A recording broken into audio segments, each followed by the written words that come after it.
Hey guys, Video Fletcher, and this is Play Smarter at Gears of War, episode 40, I do believe. These last few have been specific to maps, and the last one was just another general one, helping you improve with sort of the lance and just how to suppress properly.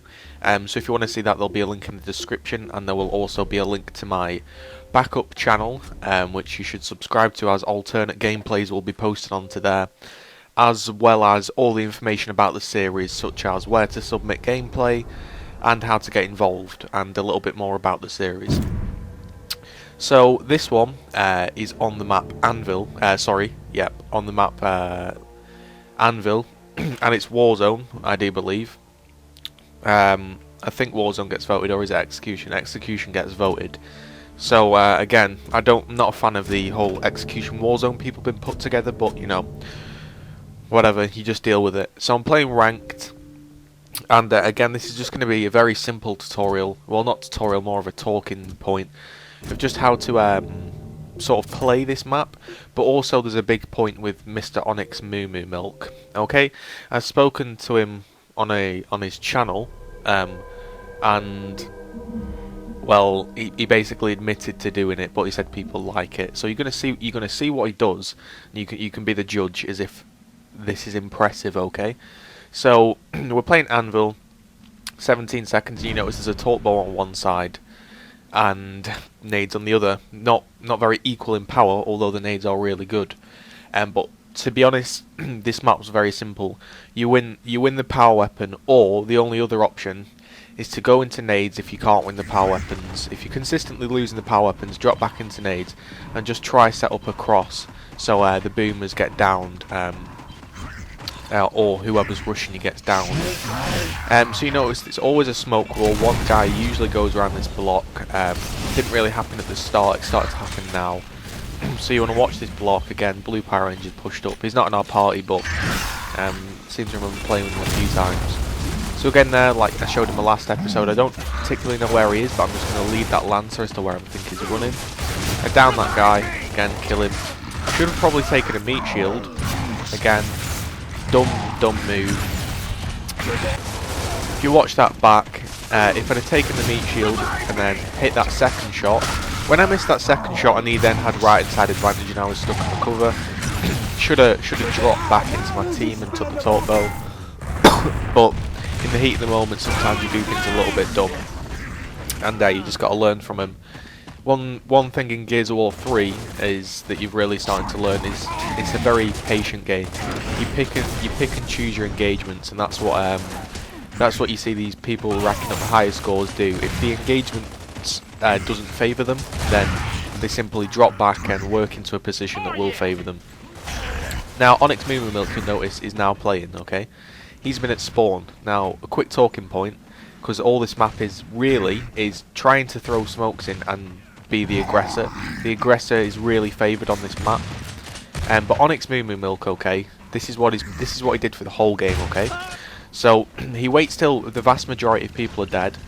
So say there's a 1v3, and then he'll rush to the power weapon or rush to an area, and then he'll try get a clip. So you watch now, he's the last guy alive, he's going for a clutch.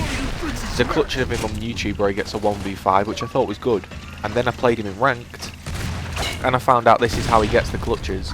And I asked him, I said, "Do you do this?" And he was like, "Yeah, I do it, but people enjoy it." So you'll notice here, this is how he's playing. He gets the lucky stick, and just misses every shot and slides into the wall. His strafe was a little bit off there. If we were to critique that, he shouldn't have slid to that wall. It's too predictable. Although you can wall cancel, he was never going to do it.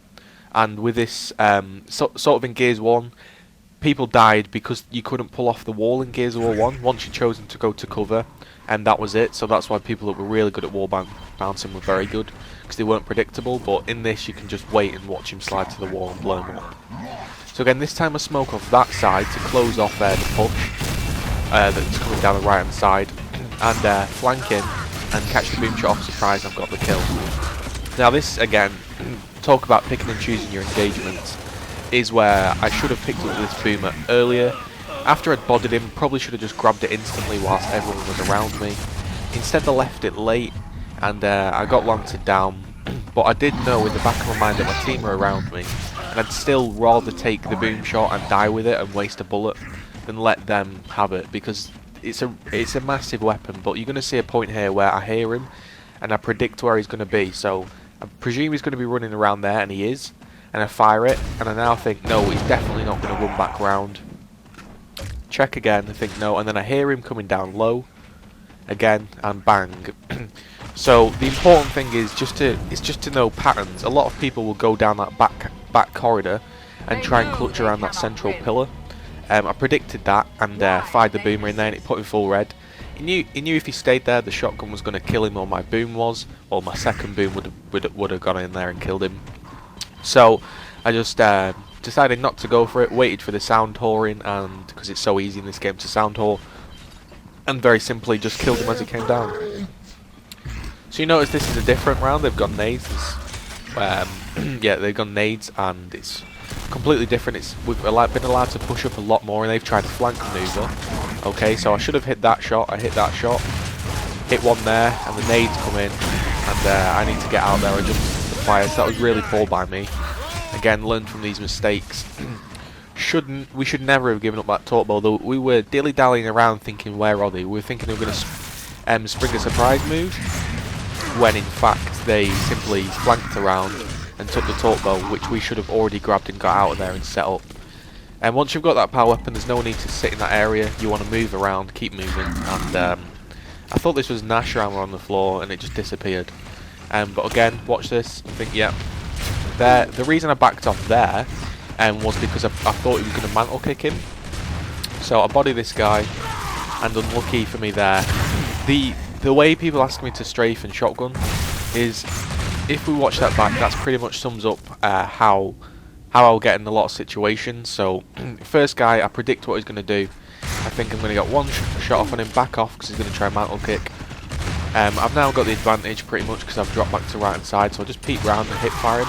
Now here there's two people, so I sprint forwards and then turn in a random direction to the bed to try and kill him.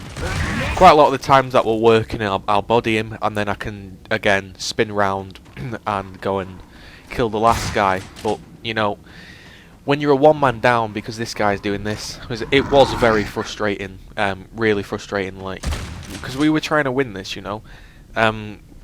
We don't sweat for the winning ranked, but if the win's there and it's easily enough, then we'll go for it. But I mean, you'll see here, he downs him like that, and if he had produced like this 3v1 clutch, probably would have gone in a montage with a triple shotgun. But I mean, I don't understand it.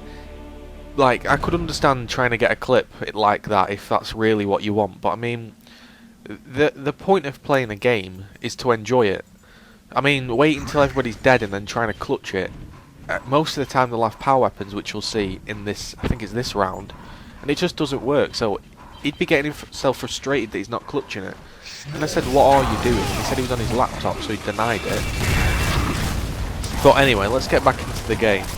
Again, a lot of smokes went into that boom area, so they pretty much have no smokes. So I'm see there, I'm a little bit tentative whether or not I should go for grenades. I'm a bit unsure about. Again, now I just dive in and I try to get behind this wall and just give a bit of lancer fire.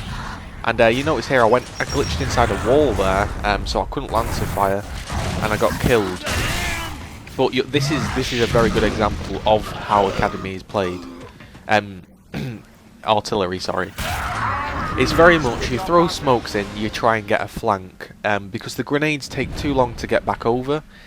For a direct, if you direct push to the boom shot, the nades aren't in contention. You can't get there and bring them back quick enough. So a lot of teams will just dive in there, hope the smoke stuns everyone, then they're all in there stunned, and then it's pretty much a free-for-all of who unstuns first and who kills each other quickest. There's not much real skill to it or tactic. You notice here the position to throw your smokes is at the back, so it puts off their fire. A lot of the time. Again, there'll just be a guy sat up there, so he doesn't get smoked out, and he can help that, like this, help put you completely full red. Because if you're sitting up there, you know, a lancer, realistically, you know, it shouldn't be able to down you from. Well, it should be able to down you, but it puts you so red that I don't know, it makes you play differently. Let's put it that way. So this is the way my clutches work. I don't clutch it, but I try to.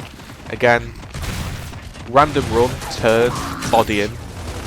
again, go to take right hand again, go around the opposite way to fluke them out, but doesn't work. But you can see that sprint, then they're like, right, okay, I'm going to wait for him to sprint, and then, again, this guy's, now he starts playing in the 1v4, and he dies. I mean, how can anyone can enjoy that? It not only ruins your team, but it just makes you look terrible. So he's going 2 and 3, because 2 of his kills have come out when he's decided to play. But yeah, that random run, a lot of people leave it too late. They see you running in a straight line, so they're like, oh, he's running in a straight line, I'll wait for him to carry on running and I'll get the easy hard aim, and then bam, you throw in the random run into them, and pretty much easy kill. This round I push up a lot quicker, so sick of them being the aggressors. Push up onto this block here, hard aiming once, this guy's pushing me, blind firing, and there's 3 people, so Stott is trying to lancer him, you'll notice the lancer's coming in, but I get down, there was just too many. They also get the boom shot. The reason I pushed in there was because I did believe that my team would have been aggressive with me and I pushed in. But Power Ranger went nades, and this guy's not playing again. He stood at spawn not playing. Again, this isn't particularly an amazing map-based tutorial because the map isn't amazing in itself. There's not a lot you can do as demonstrated. That's why I was saying, do you not get frustrated? Would he not get frustrated playing like that? Because most of the times when you're clutching it, they'll have decided, oh, there's 4 of us, we may as well get the boomer and just go on to win. Blue Power Ranger unlucky there, should have killed him there. You notice he took that point blank. That's so common now in this game, it's really frustrating. And we might have had a chance to go on and clutch it. So we're on 4 rounds again, the guy's not playing. And this map is very much, you take boom shot on turbo. The only round I should suggest that you can go and try and take nades, all of you, is at the turbo round, because it is a lot harder to stick somebody than to boom them, especially with the splash damage of the boom shot. So this round we go and try it in nades. Very simply, the 2 people that have been going there on their own all the game have now just been completely terrorised. One gets bodied. Again, I should have been more involved in that engagement. When that guy runs away, you notice he ran away. He's now not involved in the battle. He can't help. He's around the wall. So I should have turned and I should have gone ahead and, well, I should have marked him so I can see his position. And I nade him there because I know where he's going. I predict it, so I throw it higher so it goes further and it drops onto him. But in that engagement, like I said,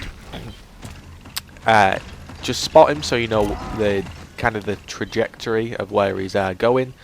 And I stick there because I think he's going to get splash damage on me. Again, just hiding. You don't want to get stuck, do you, in a 3v1. And then I should have turned, like I say, if I could get this point out, I should have turned and I should have just helped him with the Lancer.